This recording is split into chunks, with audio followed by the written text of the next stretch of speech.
when people like someone, they ignore red flags. And I'm going to start off this video just by talking about red flags that you shouldn't ignore. The first one that you shouldn't ignore is when people talk about their ex all the time. When people talk about their ex, they never really get over their ex.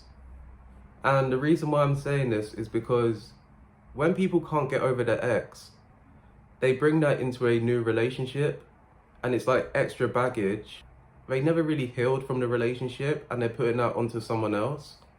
The only time that you can talk about your ex is when you're in a situation where you're living together. And in these relationships, you have to realize that when people are still in contact with their ex, it means that they get along with their ex and they're choosing to stay with their ex. And there's nothing that you can really do about it. It's really up to them to change.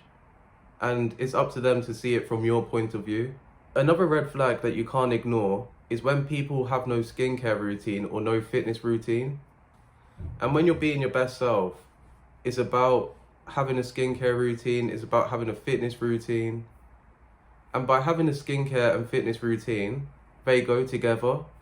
Because if people don't have those things, they let themselves go.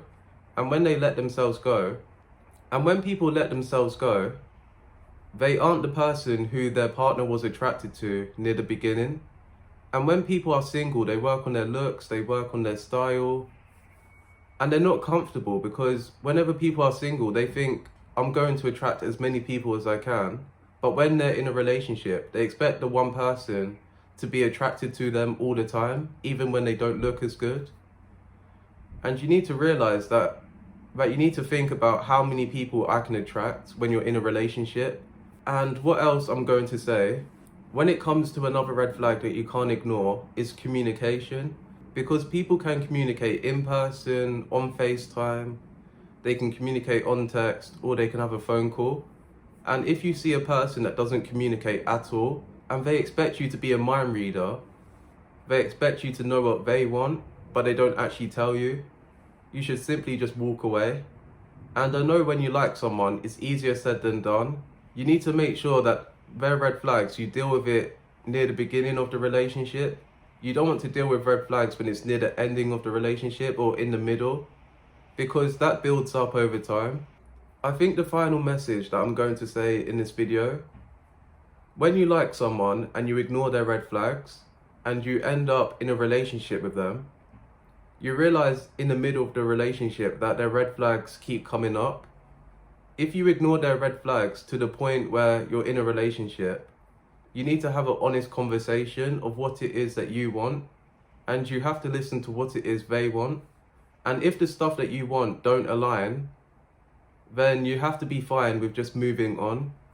And it's okay to move on. It's not like you're cheating, you're just being honest of what it is that you want. And you need to realize that people can work on their red flags. Red flags aren't something that you have forever. And red flags aren't a label. You can't label someone based on their red flags. If they want to work on their red flags so they can stay with you in a relationship, that's fine. You can't expect yourself to change someone. They have to change for themselves. So I hope this video helps you or helps anyone that needs to see this. And I'll see you in another video.